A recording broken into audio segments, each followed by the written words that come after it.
ma ngay dox. dans la sous-région d'accord kon yaakaar naa ni leer na suñu jógee foofu ci mouvement bi nga xamante ni mooy mouvement des Sénégalais démocratiques ñi ñëw tey ci Moussa Thiam yéen ñaar ñëpp ngeen bokk ci opposition bi. dafa mel ni ci kujje gi ngeen nekk. tey dañuy gis ni que actualité dominante bi dafa soxal wàllu dette cachée. Le 26 septembre 2024 muy un jeudi. coïncidé woon nag mémorialu Batolo Joola. moom leaderu parti Pastef di chef du gouvernement dafa woote woon conférence de presse fële ca building administratif. mu jaaree waxtaan ak taskatu xibaar yi daf ñu fësal ni que Macky Sall mi fi nekkoon. dafa fen bailleur yi fi newoon. fen askanu Sénégal ci bor boo xamante ni dañ ko nëbb. ñu falsifié ay chiffres ku nekk xam na lu mu jural Sénégal. jëmale ko ci dégradation notam bi ci mujj bërki démb Moody's moo ko daal di certifié. CAA1 la ñu dellu. dem ba nga xamante ni kenn wóolootuñu pour lebal ñu ñi ngi jëlee xaalis ci marché UEMOA bi. démb ñi ngi woon fële ca assemblée annuelle bu FMI fële ca Washington. ginnaaw loolu am na déclaration bu fa judd. jógee ci Géorgien Kristaline. bi jiite Fonds monétaire international. communication bi nag bare na ñi féeteeg nguur gi nee nañu FMI dafa dëggal.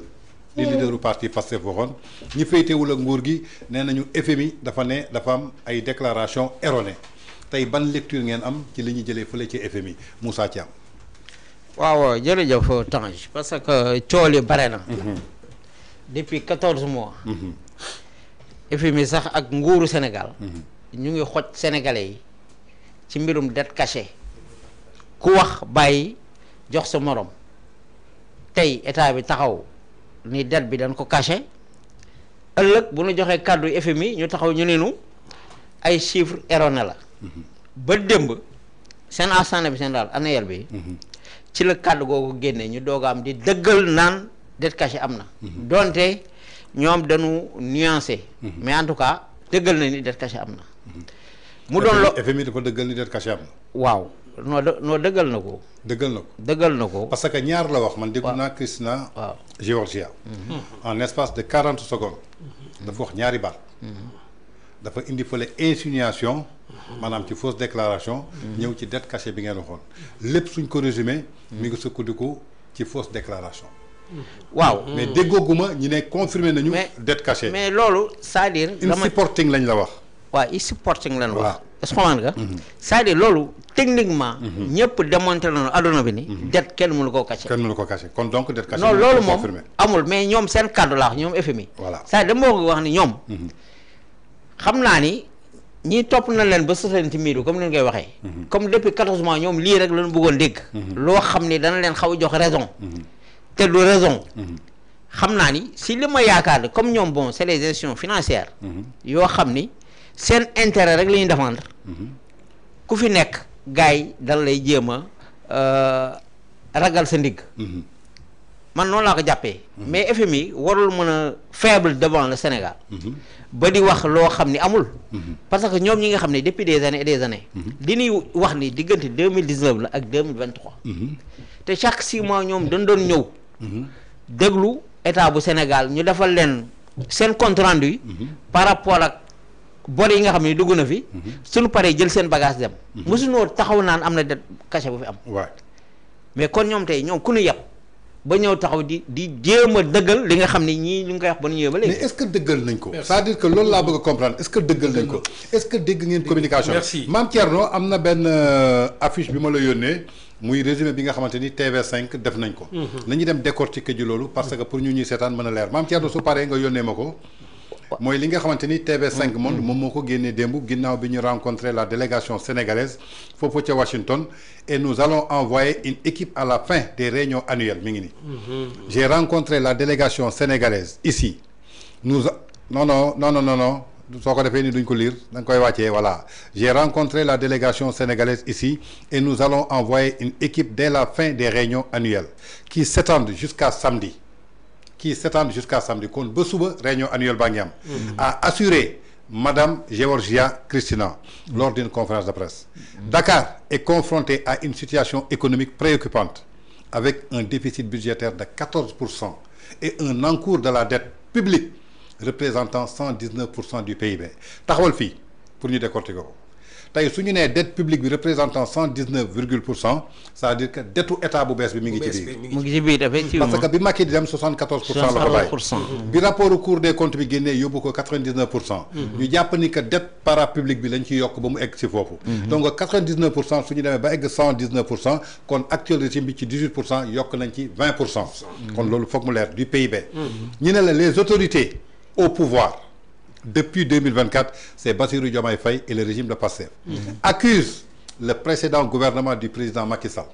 Accuse maanaam ñi ngi tuumaal 2012-2024 d'avoir dissimulé les vrais chiffres. dañu dissimuler les vrais chiffres ba léegi waxuñu dette cachée de. sur des indicateurs clés comme la dette publique et le déficit budgétaire. ñoom indicateurs yi ñu joxe dafa mel ni dette publique bi tey jii moo indi déficit budgétaire bi. Le FMI a confirmé des déclarations erronées. Merci. FMI a confirmé des déclarations erronées.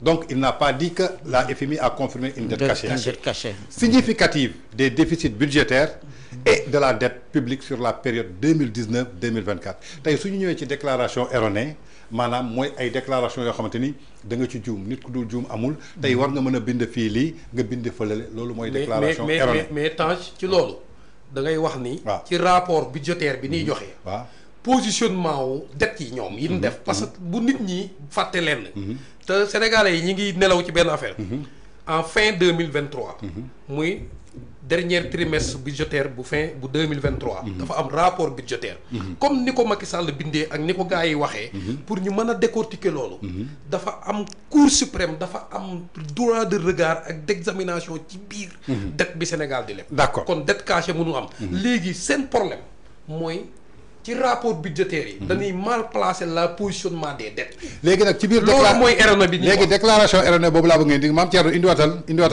image bi il faut que sénégalais yi ñuy déglu mën a comprendre parce que lii du lu FMI confirmé ni dette cachée am na suñ la nee déclaration erronée xam nga yan déclaration moo erronée bi ñu taxawee ñu ne la y a une dette cachée yow nee nga xam nga ni ñëpp kuy spécialiste ñi liggéey ak FMI yëpp boroom xam-xam yëpp xam nañu ko bor kenn mënu ko nëbb surtout ndaxte su ma ñëwee ci Moussa Thiam ma ne ko lebal ma nangam mu nëbbu ma ko Moussa Thiam kon dette cachée nañ ko dindi amul lu ñu nëbb amul déclaration erronée nag xam fan la jógee mooy ñi yëkkati woon wax ni que dañu nëbba dette déclaration boobu dafa erronée parce que dette bi ñu leen jox ci 99% yi dañ ko mal calculé dañuy jël dettu parapublic état ñi mu garantir ñu dugal leen ci biir tey kii su ñëwee war ma lebal 200 000 francs par mois exemple rek pour sénégalais comprendre ci biir 200 000 yooyu waruma ko dépasser mooy 70% yi léegi moom lebal na ma 100 000 lebalaat ma 50 000 muy 150 000 desee naa fa 50 000 ma xëy suba Moussa Thiam ñëw ci moom pour mu lebal ko mu ne ah man de xaw ma Moussa Thiam ma ne ko Amadou Niang mu ne ko ma ne ko Moussa de ñooy liggéey mën naa ko garantir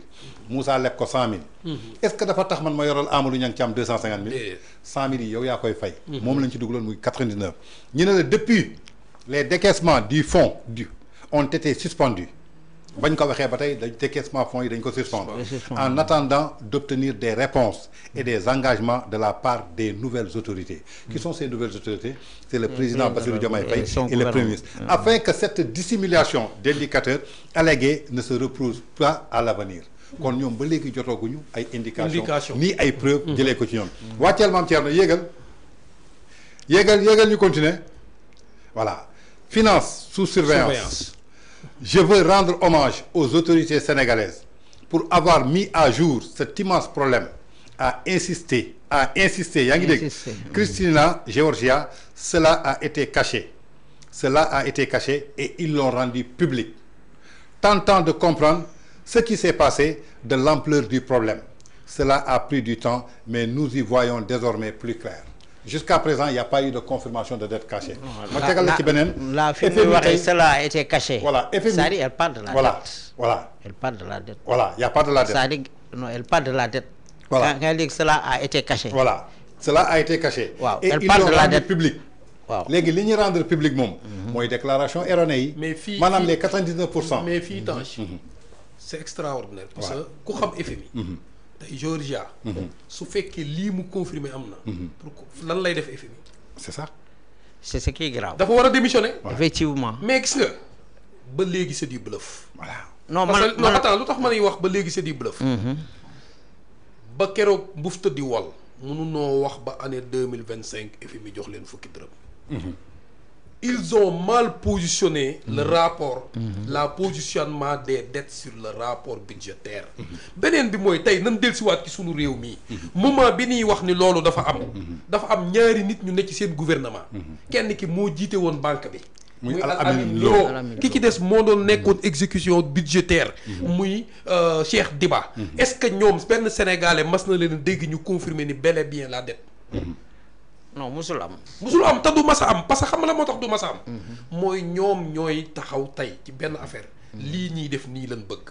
li tax ñi bëgg ko mooy dañuy bañ ñu wax ci dund gu cher gi. dañuy bañ ñu wax ci 8 milliards Azer yi.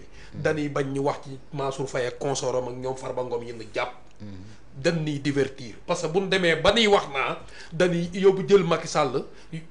traqué ko indi ko tëj ko yooyu yëpp ay wax la parce que ñoom suñu mënee nañu dem ñi lever loi amnistie Ousmane Sonko ak Bassirou Diomaye Faye lan lañu def bay wut non-lieu ci ban tribunal ak ban juge moo leen jox non-lieu kañ lan ko programmé kañ xumtoo ko ba def ko génne ko teg ko ci taabal ji léegi nan wax sénégalais yi duñ def non-lieu kay kun ko jox da ngaa def dara. waaw loolu am na. léegi continuer ci sa entendement. waaw donc pour ni wax jooju noonu. man dama jàpp ni. des na ci kanam. parce que ñi nga xam ne tey ñoom la concerné. moom mooy ñi fi nekkoon. ñoom ñu ngi contesté. propos yi nga xam ne jóge na dem fële ca FMI. te nee nañu ñoom ñu ngi xaar daje ak ñoom. pour firndeel leen ni lii ngeen di wax amul. det kenn mënu koo caché. mais FMI xam na ko. ah non xam na ko mais li ma doon wax sànq rek man dama jàpp ni danoo bëgg a ragal ndigg état bu Sénégal bi fi nekk. ndax ni leen pressingé ci pour gars yi jox leen tey lii lañ doon xaar. mais Moussa. mais loolu gëmul loolu. mais loolu journaliste en dehors de la politique. non damay analyse non dama lay wax en dehors de la politique. defal ma analyse journalistique. est-ce que tey FMI lu tollu institution. dina taxaw carrément ci kanamu àdduna. bëgg a xamal ni que premier ministre waxul dëgg. diplomatie du ñu waxee noonu. même soo waxul dëgg. danañu xool nu mu gën a rafetale. ñu bàyyi ko fa waaw mais voilà. pour justifier lépp est-ce que FMI defu ko pour wax ni que yàgg ci wax ji jaru ko nañu xool naka ngeen di tegee programme bu bees pour que ñu xool naka la ñu ubbee parce que today ñi ngi renouveler seen confiance aux autorités sénégalaises. FMI xam nga ñan la koy renouveler.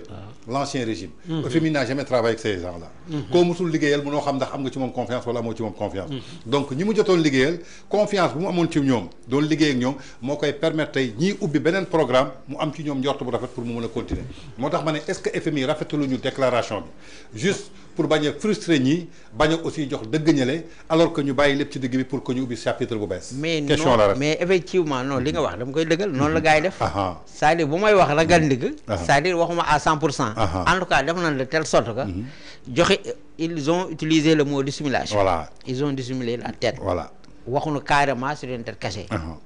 fële ñu ne dette erronée. des chiffres erronés. donc ñoom dana am seen langage diplomatique. très bien waaw moom la ñu utiliser. mais li ci garaaw xam nga mooy lan. ils vont demander à ce régime. que ñu commencer sur des nouvelles bases. c'est-à-dire benn programme bu bees. tu sais pour un programme. ça dure minimum 2 ans.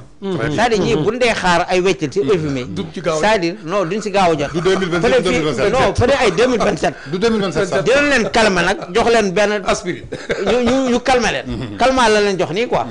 maintenant nag gars yi dinañ entamer benn programme bu bees boo xam ni avant ñu koy valider. ba muy bancable. ñu koy certifier ñoom FMI. ça va prendre beaucoup de temps. parce que bu leen fàttalikoo Macky. de 2012 à 2018. musul bénéficier wu ci FMI dara. merci. de 2012 à 2019 confiance bi la bénéficié wu dafa doon seeti les privés avec comment dirais-je levée de fonds yi Amadou Ba defoon avec les accords de sur club de Paris club de Paris xamaan nga ak yeneen partenaires club de Paris ak yeneen partenaires yoo xam ne ñu ngi leen doon wëri mais ñii nag c'est-à-dire xarañteef boobu lañu amul gis nga sànq gis naa kenn ci kilifa koo xam ne sax il est très proche du président mu def benn poste mu ni bon day joxe exemple quoi nee na exemple det caché nu mu ko mën a joxee mooy maanaam takku suuf quoi xoola mais c'est trop petit un ministre il est ministre mu wax loolu xam nga musuma bind ci postam ma bind ko mel ko mais même takk suuf c'est légal devant Dieu et les témoins kon kay det bi lu mu kase dagan na. d'autant plus que yéen a ngi koy fay. yow loo xam ne daganul noo koy fayee. d'autant plus c'est dit n'importe quoi. FMI lan la wax y a pas de sanction économique. amul dara loo kon kay y a pas de caché. voilà gis nga loolu nag c'est-à-dire terme technique lañ la indi. merci ma loolu laa doon ragal. yàlla nu yàlla dimbale ba FMI ba ñu sanctionné économiquement. ba pare demander à ce que ñu rembourser leen. mais attends sinon réew mi. un exemple plus clair. lii daal ay Rwanda moo ñuy dal. xam nga dette cachée mos na dal Zimbabwe. voilà Zimbabwe bi mu leen dalee 14 ans FMI tegu fa tànkam. ñi nag FMI ne leen semaine yi ñu ñëw foofu ñu waxtaan. donc ce qui veut dire que y a pas de dette cachée. kon ñoom il faut que ñu saisir le rebond. si cette occasion. ñu teg bàyyi seen caaxaan yi ñuy def. xaar FMI. wax ak moom pour ñu defar beneen programme pour dëgg bi suqaliku.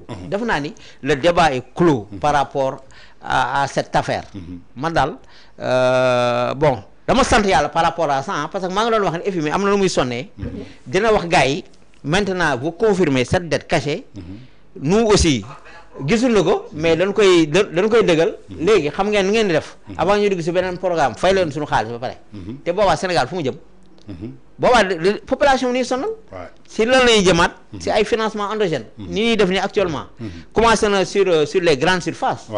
Auchan boo fa demee léegi 1% yi dañ la koy dagg. boo jëndee ñu tegal la ci 50 francs. waaw mais c'est extraordinaire ñii dënd 50 000 100 000 200 000. 5000 nga amee Auchan. waaw mun la 5050 francs. waaw nga jox ko 50 yi trésor la jëm. soo dee fay ci Wave bi 15% la xawma mu dugg tamit même chose. moo tax dama contre ministre léegi gars yi lu nu wax.